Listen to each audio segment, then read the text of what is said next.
আপনারা এইভাবে উল্টায় রাখছে কেন? আমরা তো কোনো কথাই বলিনি, ওনাদের কাজ ওরা করবো, আমরাও অপেক্ষা করবো। এই তো মানে কি বলবো, এতটা ভয় পাইছি যে সে গাড়িটা পড়ে গেলে তো লোক ছিল। আপনারা মানুষের ক্ষতি করে মাপ চাইবেন, হয়ে গেল। আল্লাহর ইচ্ছা, অ্যাকশন হচ্ছে আল্লাহর ইচ্ছা, আর আপনারা ভুল করবেন।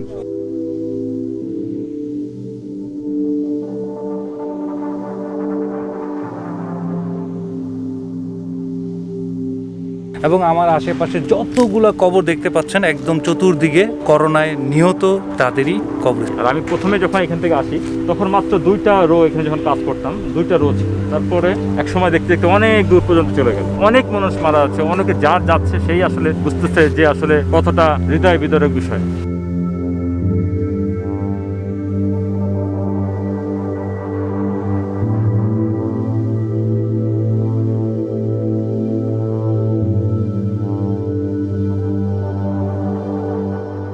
দেশের কিছু মানুষকে একেবারে বোঝানোই মুশকিল হয়ে যাচ্ছে যে করোনাটা কতটা ভয়ঙ্কর। এখন একটি জায়গায় যাব, গেলে আপনারা বুঝতে পারবেন যে করোনা কতটা ভয়ঙ্কর। এতটা গা ছাড়াভাবে আমরা যেভাবে চলছি, চলা ঠিক হচ্ছে না। কিছু মানুষ না হয় বুঝলাম নেহাত প্রয়োজনে তারা বাসা থেকে বের হচ্ছে, কিন্তু কিছু মানুষ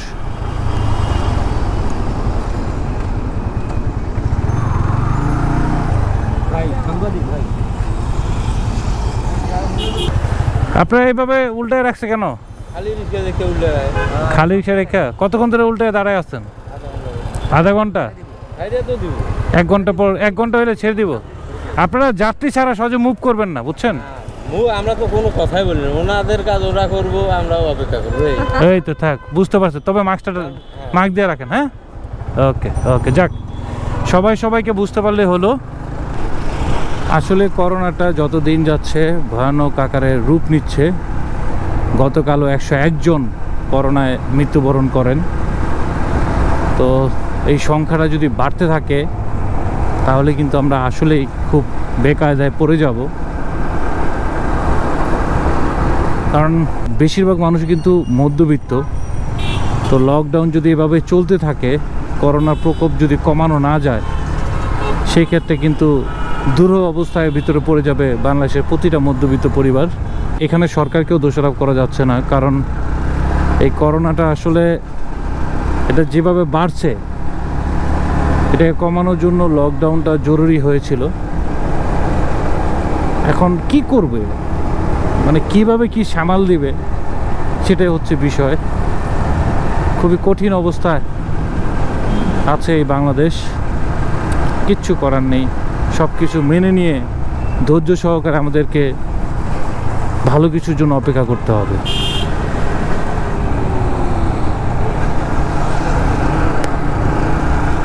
ভাই আমি আজকে গেছিলাম ভাই। আপনি এইভাবে আসছেন কেন? আমি আর আসবো না ভাই। হ্যাঁ, আমি খুব ইয়া করে টুকটাক গাড়ি আমি আর আসবো না। আর একটা দুর্ঘটনা ঘটার পরে ওই দুটো টাওয়ারটা ভেঙে গেল, তখন ওর পরিবারে কি হতো এটা ভাবে। খোদা তাআলা সবসময় শোনেন, এই আল্লাহর দোয়াই দিবেন না। এইসব আল্লাহর দোয়াই দিচ্ছেন কেন? আরে ওটা তো ভুল, এই জন্য আপনি উল্টো রাস্তায় চলবেন। মাপ তো চাইছে। আরে কি মাপ? এটা ক্ষতি হলে কি করতেন আপনি? এটা মাপ কিসের? কিছু হয়ে যায় একটা মাপ, একটা রাস্তা উল্টো রাস্তায় গাড়ি আসবে, আপনারা মাপ চাইবেন, তাহলে হয়ে গেল। এটা ভুল। আপনারা মানুষের ক্ষতি করে মাপ চাইবেন, হয়ে গেল। আল্লাহর ইচ্ছা, অ্যাকশন হচ্ছে আল্লাহর ইচ্ছা, আর আপনারা ভুল করবেন। আইসা বলতেছে গরিব মানুষ ভুল করতেছে, উল্টা সাইডটা গাড়ি আসতেছে, গরিব মানুষ ভুল করতেছে, আল্লাহর ইচ্ছা অ্যাক্সিডেন্ট হয়। এটা একটা বিশাল সমস্যা। সব কিছু এক শ্রেণীর মানুষ যে কোনো ঘটনাকে আল্লাহর উপর চাপায় দেয়, যে আল্লাহর ইচ্ছা, আল্লাহর ইচ্ছা। তা কোনো মানে এটা কোনো কথা হইলো যে একটা মানুষ উল্টা পথে উল্টাভাবে অবৈধভাবে আসবে, সেটার জন্য কোন দুর্ঘটনা ঘটলে সেটা আল্লাহর ইচ্ছা। এই শ্রেণীর মানুষদের জন্য আজকে আমরা অনেক অসহায় হয়ে আছি। ভাই সাংবাদিক ভাই, হ্যাঁ সাংবাদিক ভাই কি বলতে হবে সেটা বলেন, কি বলতে হবে বলেন। হ্যাঁ, কি বলা লাগবে সেটা কোন। ভালো আছেন? ভালো আছেন আপনার? কিছু বলা লাগবে কিনা এটা কোন। না না কিছু না, একটু আগে একটা দুর্ঘটনা ঘটতে লাগছিল, আল্লাহ বাঁচায় দিয়েছে। উল্টা পথে রিক্সা আসছে ফার্ম গেটে। তো আসতেছি আরো দুইটা হুন্ডা উল্টা রাস্তা গাড়ি ঢুকে শাস্তি দেওয়া হয়েছে যে ফার্ম গেটের মোড়ে গাড়ি, মানে একটা ভয় বাইরে পাই খুব মানুষ বুঝতে চায় না, এই খুব সমস্যা। বাঙালি 1000 বছরের পরিবর্তন হবে না। পরিবর্তন হবে না। এবং আরো কিছু লোক আসছে, একটা লোক এসে বলতেছে যে ভাই এখন যদি ঘটনা করতে এটা আল্লাহর ইচ্ছা। হ্যাঁ, এই যে আমি কি আপনি মানুষ খুন করে বলবেন যে এটা আল্লাহর ইচ্ছা? আপনি তাহলে কি বলবেন? ধর্মের দোহাই দিয়া। সব জায়গায় ধর্মের দোয়াই। আপনি এখানে থাকেন, দেখেন কত রকম মানুষ সমস্যা দেখায়, হ্যাঁ কত রকম সমস্যা, যেগুলো একেবারে acceptable না। কবে যে ভাই আমি আল্লাহর ইচ্ছে এনে চলে আসছি। আসি ভাই, হ্যাঁ দেখা হবে।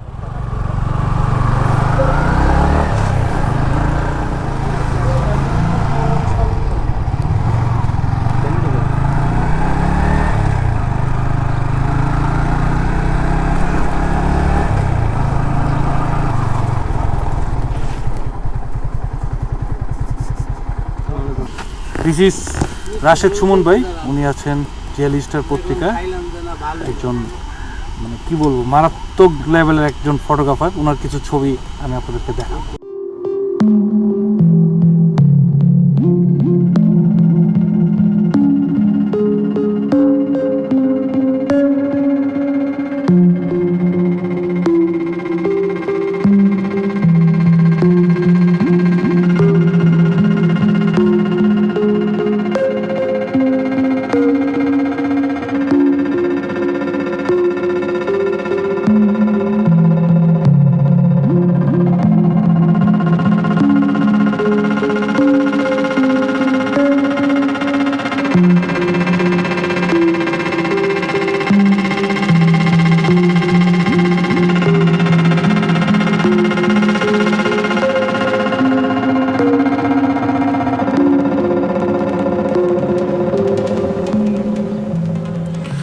বন্ধু দেখতেই পাচ্ছেন একের পর এক অসংখ্য কবর এখানে খুঁড়ে রাখা হয়েছে, কারণ করোনায় মৃত্যুর সংখ্যা দিন দিন বাড়ছে তো বাড়ছে।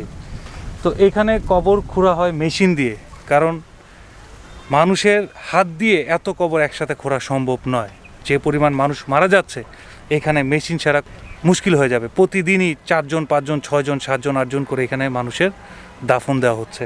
তো এই মেশিনটি যিনি অপারেট করছেন উনি হচ্ছেন শফিকুল ভাই। তো শফিকুল ভাই কেমন আছেন? জি আমি ভালো আছি আলহামদুলিল্লাহ। তো এই যে করোনাকালীন এই সময়টাতে আপনাদের অনেক পরিশ্রম করতে হচ্ছে, অনেক অনেক কবর খুঁড়তে হচ্ছে, এই বিষয়ে যদি আপনি একটু কিছু বলেন। হাতে কবর কাটার নিয়ম, কিন্তু মানুষ আসলে হাতে কবর কাটতে পারতেছে না, প্রচুর লাশ আসছে করোনার, এই জন্য এখন মেশিনের সাহায্য নেওয়া হয়েছে। তো ভাই কেমন লাগে আপনার এই কবর খুঁড়তে?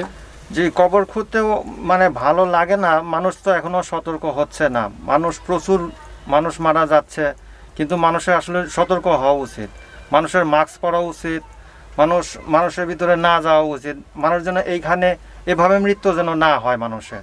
আল্লাহ পাক মানুষকে সাধারণ মৃত্যু দেবে, কিন্তু এই মহামারীতে মানুষ সতর্ক হলে আমার মনে হয় মানুষ মনে হয় কম মরবে আর কি।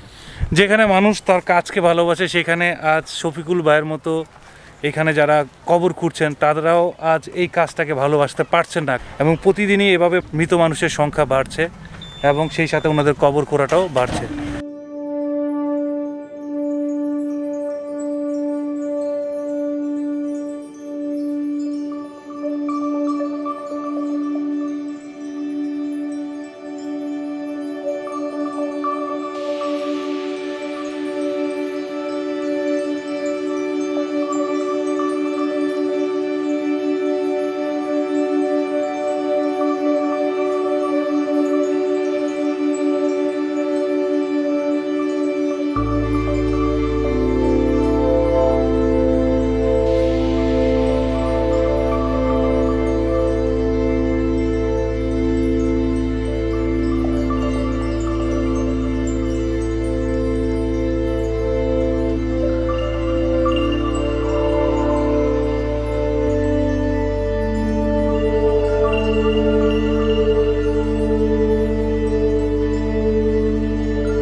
সকাল থেকে আমার এখানে অ্যাসাইনমেন্টই ছিল যে রায়েরবাগ যে কবরস্থান দক্ষিণ এশিয়ার অন্যতম বড় একটি কবরস্থান, আমাদের বাংলাদেশের কথিত সবচেয়ে বড় একটি কবরস্থান হচ্ছে এই রায়েরবাগ কবরস্থান। এবং আমার আশেপাশে যতগুলো কবর দেখতে পাচ্ছেন একদম চতুর্দিকে সব হচ্ছে করোনায় নিহত যে মানুষজন তাদেরই কবরস্থান। তো এইখানে এসে কাজ করতে এসে আমার কাছে মনে হলো কিছু মেসেজ আপনাদেরকে না দিলেই নয়। তো রাশেদ ভাই যিনি প্রথম থেকেই করোনার কাজ করছেন এবং প্রথম থেকেই উনি একের পর এক মরদেহ এখানে দাফন করা হয়েছে, যিনি প্রত্যক্ষদর্শী এবং যিনি অনেক কিছুই নিজের চোখে দেখছেন, এবং উনি একবার করোনায় আক্রান্ত হয়েছেন এবং সেখান থেকে সারভাইভ করে উনি আজকে আবার কাজ করছেন। এবং সেটা আপনাদের জন্যই, কারণ গণমাধ্যম কর্মী হিসেবে আমাদের দায়িত্ব হচ্ছে আপনাদেরকে বিভিন্ন তথ্য দেওয়া, বিভিন্নভাবে আপনাদেরকে সতর্ক করা।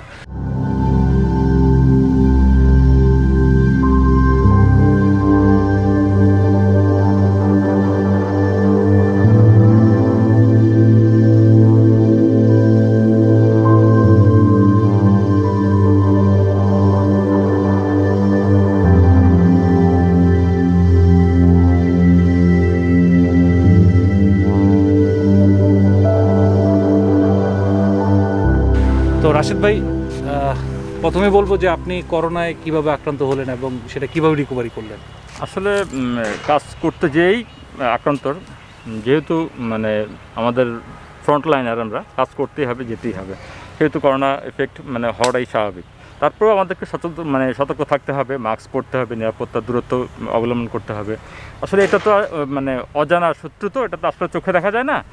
তারপর আমাদেরকে চেষ্টা করতে হবে আপনাকে কিভাবে আর কি একটু নিরাপত্তা দূরত্ব পালন করতে হবে, তাছাড়া আর উপায় নেই আমাদের। তো আপনি কতদিন হাসপাতালে ছিলেন এই করোনাকালীন সময়ে? আমি 9 দিন ভর্তি ছিলাম, তারপরে আল্লাহর রহমতে রিকভারি করছি, এই আর কি। আর আমি প্রথমে যখন এখান থেকে আসি তখন মাত্র 2টা রো এখানে যখন কাজ করতাম, 2টা রো ছিল। তারপরে এক সময় দেখতে দেখতে অনেক দূর পর্যন্ত চলে গেল। মানে এই যে অনেক মানুষ মারা যাচ্ছে, কিন্তু মানুষ কিন্তু সচেতন হচ্ছে না। কিন্তু এটা কিন্তু আসলে হওয়া উচিত, কেউ আসলে ওভাবে গুরুত্ব দিচ্ছে না, কিন্তু অনেক মানুষ মারা যাচ্ছে, অনেকে যার যাচ্ছে সেই আসলে বুঝতেছে যে আসলে কতটা হৃদয় বিদারক বিষয়। এটা আমাদের আসলে রাস্তাঘাটে দেখি মানুষ অসচেতনভাবে ঘোরাফেরা করে, রাস্তাঘাট বাজারে চলাফেরা আসলে সবই করতে হবে, কিন্তু তারপরেও আমাদের নিজের সামাজিক দূরত্বটাও মানে মেনে চলা উচিত।